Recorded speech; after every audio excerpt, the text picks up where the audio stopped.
Okay, listen, ignore my dog in the background. He is having his little fun, okay? Um, Listen, it started out a little bit slow. I mean, we had to get to know all the characters and things like that. And episodes 5, 6, 7, and 8. Okay, if you have not watched this series, you got to watch it, okay? I'm going to talk about what happened in these episodes and how it ended, all right? Like I said in the last video, just when you think you can predict everything that's going to happen, something crazier than you could predict happens, all right? So in episode 5, it is called Unraveling Threads. That's the title of that episode. So on top of the bad news that Kimmy got about Rain, Delinda and Body show up with some girls and they beat her up and they put her in this truck, right? We don't know where they're taking her yet, but she gets beat up and put, roughed up, and they put her in this truck and they drive off. Now, this whole episode, Norman is trying to get more information about Ina's situation, like who's seen what, right? But her condition is improving. He finds out that she might be able to tell her her condition is improving and she's going to be able to talk about everything, all right? And he lets Jules know that as well when Jules come to see him in the hospital. But he really thinks that it's somebody in the family that did this and on purpose because the way the shares for the company are set up, if you have a spouse and kids, then you get more shares. But if you have no spouse and no kids, then it goes back to the family or whatever. So if somebody takes Ina out, then his shares are in jeopardy, right, of whatever he will get. So he lets Jules know that the doctors are going to take her out of the coma. Now, Mallory and Jules have a conversation, and he lets her know that nobody's going to know that she did it because she was the first person that rolled over Ina. Both her and Roy hit Ina, but Mallory is the one that hit her. But like, why was she out that late running in the rain? It was raining really hard. It was late, right? I don't know why she would be out as an older woman like that running, even though it's a private road. Like, why would she be doing that? And Mallory's also trying to figure out from Jules who has Roy been with, but Jules has yet to give her a name, and she just keep asking. Kimmy gets dropped back off at Roy's because he wanted to see her because he is still trying to figure out who fucking called his phone or how did his phone call his wife that night. So he did all this belittling of her, calling her names and stuff, and he couldn't, rise up to the occasion, and he ended up sending her home. So meanwhile, Angel and Horace are back at the room, right? Angel is trying to get Horace to give him his phone number directly. Horace is like, nah, let's just keep it between us and Kimmy. Basically, Kimmy's still going to be our middleman. So Horace leaves and Kimmy comes in. And she's kind of still sad about hearing the news about Rain, but at this moment, Angel's phone is ringing, right? And he answers it, his baby's mother, right? And he says she's been calling him for hours or whatever, but he answers it, and you could kind of hear that she's close, right? She's outside. Come to find out, she's outside bashing in all of his windows. She brought her brothers. She was not playing, okay? So he comes back into the hotel room and they continue to talk about the situation that they're in. And he asks her again, he tells her again that he wants to, rob Horace, right? And so this time she says she's in. So then we see Jules talking to Horace about like the whole accident with Ina and who hit her, right? Horace asks if it's one of his sons and he's like, which one was it? And Jules tells him that it was Rory. Now, it's kind of true, but it's not the whole full answer because Mallory hit her first. But it happened on Horace's property. So Horace is like, you know what I'm saying? I would let Roy take the consequences for this, but I just don't want my brother to have this to, rub in my face. He doesn't want to give him the satisfaction. But he said he hates his sons, okay? That is wild. So then they talk about Ina, right? And how her condition is going to improve and how that wouldn't be good. And so Jules is like, do you want me to take care of it? And Horace is like, nope, I have a doctor. He's like, I made a donation to the hospital and it's a doctor that owes me a favor. Favors equals bodies buried. That's what he said to Jules. So Norman's been at the hospital with Ina trying to make sure that she's doing okay. And, long hours or whatever. There was a nurse that came in to check on Ina and administer something to her. But while she was there, she told Norman that if he needed a bed, they would get him a bed and all types of things just to make sure he was comfortable or whatever, right? And that was that. But he's been there for a long time, for hours. All kinds of doctors and nurses are coming and going or whatever. So he decides to go and take them up on that bed.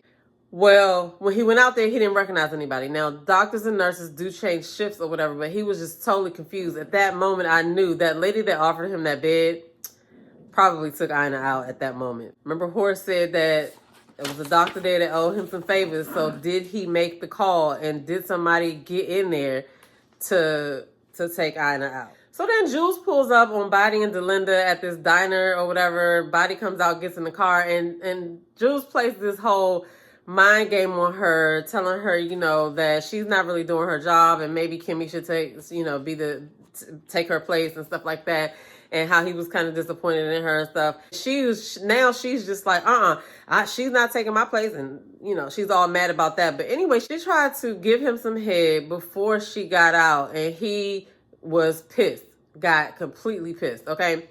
And so anyway, she gets out of the truck, she goes back in, and she's all mad because he was talking about Kimmy taking her place. So she starts talking to Delinda, and they start talking about how they could get to her sister. They're the only person she cares about is her sister. So they start talking about how they could get to her little sister.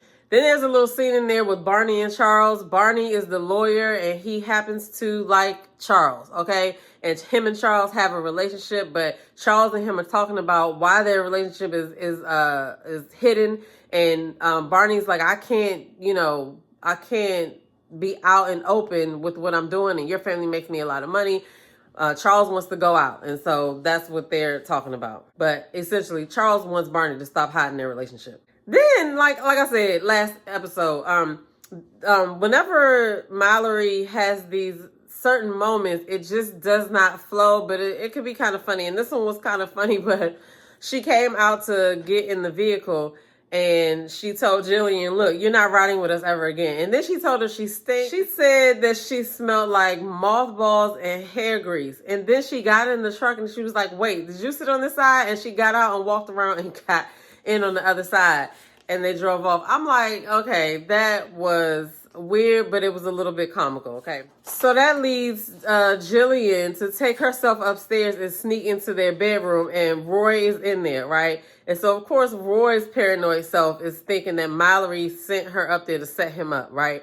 But that did not happen. Mallory didn't do that. Jillian just looks out of place in there, and she told him that Mallory sent her up there to get a dress, but he knows that Mallory doesn't wear the same dress all the time, so he didn't believe it. But he really was paranoid, thinking that Mallory set her up. He even called her and asked her, but he ended up putting the girl out because he just felt so paranoid. So then they go back to the hospital, right? Remember, Ina was supposed to be, waking up, and she was supposed to be telling us everything. Well, the doctors come in and tell Norman that they've done all they could do for Ina, and that she has no brain activity, and it's less than a 2% chance of recovery. Now, this is a true soap opera storyline, okay? This coma thing could go on and on and on and on. However, I don't know about this particular one because it looked like they're trying to take her all the way out, but people were in comas for several episodes in old soap operas or whatever. So, and then they don't know really, Norman doesn't know really who did it. So it could go on and on. But we know that Roy and Mallory collaborated on this accident because Mallory hit her first, and then Roy hit her later on coming down the road. But Jules knows the deal. So the hospital asks Norman to make a decision. They tell him to take his time, but he has to make a decision as to when to take her off of the machine. So Norman is furious. He knows that his brother has something to do with it, and he wants his wife moved ASAP. See what I'm saying? This could go on for episodes, right? And then Norman calls Horace, and he tells him that he will kill both of his sons. And so Horace is like, don't call me announcing what you're going to do it. All right. So a lot happened in episode 5. It started to pick up, right? So going into episode 6 is crazy, right? Because they're getting sued. It's people picketed in front of their office, right?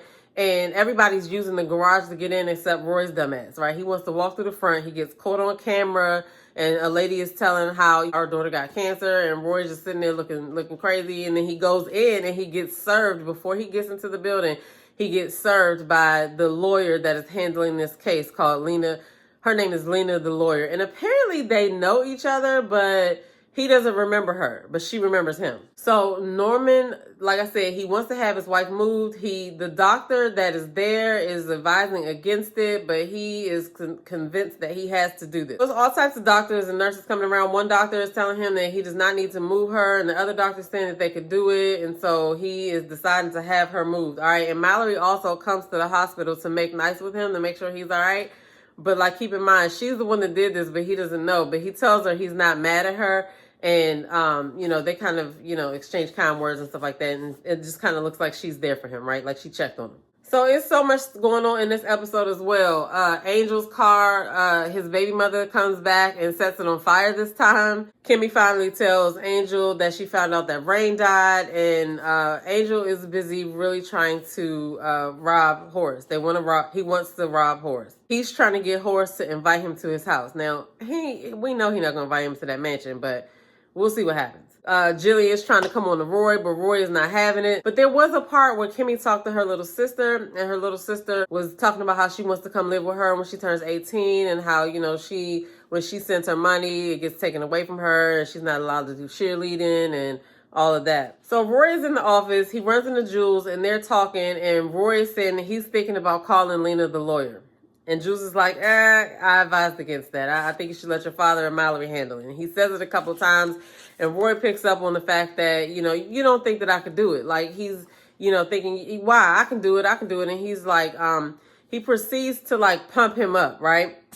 To make him think that he's running the company and he's going to be there. If Mallory making any mistakes, he'll be there to save the day or whatever. And so, Roy starts to feel better about himself after that conversation. So this episode ends with Roy having his wife move. They're in the ambulance. The ambulance pulls over to the side of the road, and they start kind of working on his wife, right? Like giving her CPR or trying to like revive her or whatever. And then out of the blue, he's like, I'm done. She died, right? So then Norman asks all of the people in there if they know his brother. He's just furious at this point. He kills everybody, okay? And steps out of the ambulance and walks off. I didn't see that coming, but I feel like I should have. All right, so then we get into episode 7, which is titled An Even Playing Field. All right, Norman is on the warpath. He goes to the tow yard so he could question whoever's there about that night that his wife was found there, right? So he questions the guy in the shack, and the guy in the booth says that, his brother was the one that got shot, that was sitting in the booth that night, and he left before the situation happened, so he doesn't know anything. And they have a back and forth about, he tells him he's sorry about his wife, and Norman tells him he's sorry about his brother. But then he notices a picture in the background, and I feel like this picture is going to be of some significance later. He asked him, was that your brother? And he said yes. And he was like, when was that picture taken? And I think he said 3 weeks ago or something. Whatever the timeline was. No, I don't even remember how long ago he said it was, but I remember he asked him who was it and when was the picture taken. But he looked at the picture like questionable, right? So I feel like that picture is going to come back up later. So Rory is at work, inebriated, fried, okay? He gets into it with Mallory, and they ended up having a tussle or whatever. And they're talking about, she's trying to get him to go home, and he's trying to prove that he runs the company. But he gets slapped in the process, okay? Because of the way he's talking to Mallory. Calvin busts in, and he's not trying to leave because he wants to protect Mallory, because we know what their situation is, right? Plus, he's supposed to be her security as well. Roy, like I said, who's fried, right? Like, he is done, all right? He tries to walk away and, like, go back real fast and punch Calvin, but he miscalculated everything, and Calvin stepped out of the way, and Roy fell. So then Calvin proceeds to, like, pump Roy up, right? And it was just kind of weird, but he sent Jillian to take Roy home. Okay, I just want to go on record at this point and say that the Linda and Body character, I feel like they are trying too hard in these roles. Like, I don't know. Is it just me? I don't know. Maybe that's the wrong phrase to use, but every time they go to them, I'm like, some of these characters need work, all right? Then Angel is back at the club, right? And they've decided to rob Horace, him and Kimmy, and Angel has included some other dancer in the situation because he needs a ride, because his car has now had the windows bashed in and set on fire. So then at the club, Kimmy talks to Body, and Body mentions that she has a new girl coming in. Now, it's a soap opera. You know how these things go. They're mentioning it. She's mentioning it to her because obviously it's got to be somebody that she knows. I mean, that's just obvious. All right, so then Horace comes back to the club, but this time he goes through the drive-thru. Now, I don't know if y'all saw P-Valley, but there was an episode of P-Valley where they had made this like outside area for people to drive their cars through. And it was like, this one was enclosed in P-Valley. I remember people drove into it like a car wash or whatever. But the scene that they had on Beauty in Black was like this parking lot in the back of the building, right? And there's like people parked in cars. It's all type of shenanigans going on each car, in each car, for everybody to see out in plain view, right? So Horace goes up in there and he parks because Horace goes back to the club and he asks for Kimmy specifically. They said go around the block and through the alley. So he goes in there and he parks, right? And he waits on Kimmy. Now, meanwhile, in the inside, Charles is in there trying to pick up the same stripper, I believe, that Angel is asking to help him with the Horace robbery, right? That whole situation was crazy as well. He actually agreed to meet the guy in the bathroom. The guy tries to bend him over. Charles stops and is like, what the hell are you doing? And then he kind of makes plans for him to come to his house, which that is really risky behavior. Like, you're meeting a strange stripper and you're going to invite him back to your house that is on like a private road where all of your family, like, that is really crazy. And Calvin, I don't know, all throughout these episodes, Calvin has this look of bewilderment that I'm pretty sure he thinks is his like sexy look or whatever, but it is so funny. Every time he walks in the room, he's just like, it's just a weird, bewildered look. I don't know. These are just things that I noticed. It's like Calvin's character is not selling me, right? He's a nice looking dude and he's playing a role, but the energy that he's trying to give, or that I feel like this character like is trying to put out, is like not coming out of Calvin. All right, like I feel like Calvin and Barney should have switched places, because I feel like he could probably give that energy, but then Calvin, I don't know, maybe Calvin didn't want to roll when he had to mess with a guy. I don't know, but I just don't feel like Calvin is giving the energy that this character should have. What y'all think? So Kimmy goes out to talk to Horace, and Body is watching her and Angel. She's looking at all of their interactions because, you know, she is a hater on the low or out in the open, and she already accused them of having sex, so she's watching them hard. So she was able to see Kimmy go and tell Angel that the old man was outside again. So Kimmy goes out there, right? And she got an attitude because, one, he didn't move Rain, and you know, she found out Rain died, and then two, she thinks that he already knows everything that's going on and is just playing dumb. So in the car, they talk about Horace said he wants to meet Angel somewhere, so he gives her an address and some keys, and then he gives her some money, and so she makes a comment about the money ends up going back to him because, again, she thinks he's in on the whole thing, like that he knows what's going on, and he thinks that she's being ungrateful. Now, she thinks he's involved with this, but like he's not. But like, what is his deal though? It's something about him too that we probably gonna find out in part 2 of the series. But in this part, we don't know. But there's something up with him too. Like, why does he keep? I don't know. What is he doing? What is his real deal? Kimmy lets Angel know that they got keys and an address and that they're going to go there. And he ends up telling her when they're about to leave that somebody else is helping them and he already went ahead. So Kimmy and Angel get to the house where Horace told them to meet them at. Horace is already there, and Kimmy and Angel go in.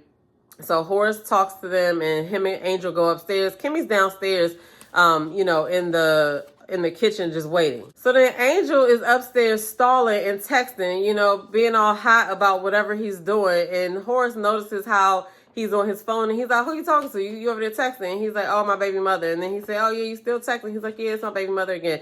So Horace peeps game. He's like, okay, something ain't right. So while Kimmy's downstairs, she gets a call on her phone and it says Rain. All right.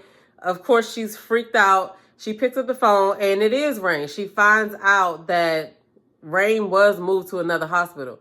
She doesn't know why those people told her that she died. But when you think back to it, Kimmy really didn't give any information to actually confirm it. So that was kind of wild too, that she just got the information and just went with it. But anyway, Rain's in another hospital and she finds out, Kimmy figures out that Horace did have her moved. So while she's being ungrateful. Anyway, while she's realizing this, she looks at the security camera. She sees on the security cameras that some people are coming into the house. And then they end this episode with another thing that I did not see coming that was wild and crazy. Charles is riding home. He gets on the private road and a bunch of people shoot up his car. The car ends up blowing up. So again, something I was not expecting. All right.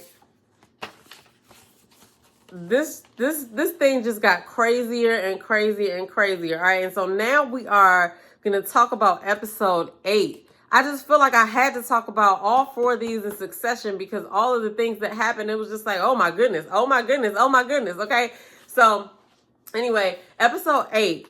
So far, they didn't kill Ina before we even got to meet her. You know what I mean? Charles got burnt up in his car. Rain got moved to another better hospital. And Kimmy and Angel, as we'll soon find out, failed miserably at robbing and setting Horace up to be robbed. So this episode starts out with Kimmy realizing that Horace did have her friend moved and these people are about to come and try to rob him, and it might turn however it's going to turn out. She tries to run upstairs and get him to tell her if there's any other way out or whatever. But before she could do that, the dudes bust in with the guns and they ask where the safe was. Horace shows them the safe and then they tell him to open it. He opens it and then he coughs over to this chair. Now, this was another thing that I didn't see coming. Like, I knew he probably had it in him, but I didn't see this part coming, okay? So he coughs up to the chair. Dude that was holding the gun on him really wasn't paying him any mind because he just looked like a sickly old man. When he got into that chair, he pulled out a bazooka. I don't know. I got to look up and see what a bazooka looks like. But in my mind, it was a bazooka, and he was steady as I don't know what as he killed everybody in the room except for Angel and Kimmy, all right? So at this moment... Kimmy and Angel are in disbelief, right? But they end up having a conversation and Kimmy tells him everything and she even tells him about like Jules and the trafficking, all of that. And Horace is shocked and he tells them to get out. So then, okay, Roy is still fried, all right? He thinks that he wants to meet Lena the lawyer. He's giving her a call, says he wants to meet her at this place called the Moxie. And his driver takes a stop because he wants to get some alcohol, whatever. Roy wants to get some alcohol, but he gets out of the car and the driver goes in and makes a phone call to Jules. And while he's in there telling Jules that Roy was trying to go to see Lena the lawyer, Roy steals the car and goes to meet Lena the lawyer at the Moxie because the driver left the keys in the car. So the driver is on the phone with Jules, right? Jules' wife or whatever, his woman, was in the background. The way she was in the background with a full face of makeup and some shiny lip gloss, sleep, I was like, this is crazy. But Jules calls Mallory and tells her to get to the Moxie. Instead, Jules goes to Horace's house and the house that Horace is at, and Horace tells him to get this all cleaned up. It's like, bodies and everything everywhere. Also, they checked the phone. They answered the phone of one of the guys, and Angel didn't know who it was, but they just told him, yeah, whatever was done. So we'll find out more about that. I'm guessing in part 2 as well.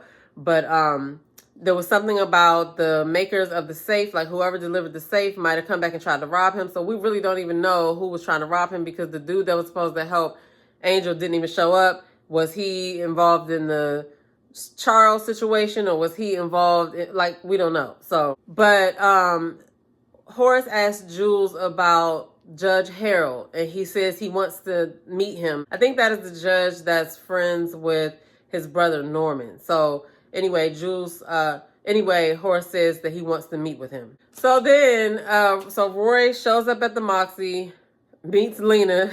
He tries to bribe her, okay? But no sooner than he tries to bribe her, Mallory comes in. She comes in like a boss, okay? And when I say like a boss, I mean she had the ability to make everybody clear the room and told him that, look, you need to come on. There's 3 men outside waiting for you. Do not make them come in. She texts something on her phone and then he gets a text that says, hi, Roy, we're here to take you home. Please come outside to the vehicle. So then Kimmy and Angel go to the new hospital. Angel thinks it's a setup, but Kimmy says, no, I don't think so. So they go to the new hospital. They go see Rain. She is in VIP status. The people made sure that she was really comfortable and everything is going very well, okay? So Horace came through on that. But they had just came from that situation where they tried to rob Horace and it went terribly wrong. So they're both a little shaken up. Angel wants to leave. Kimmy wants to stay. But Rain notices blood on Angel's shoes and she just tells him, look, just go and be safe. Because she could tell they were distracted or whatever, right? So then we see Horace and his butler.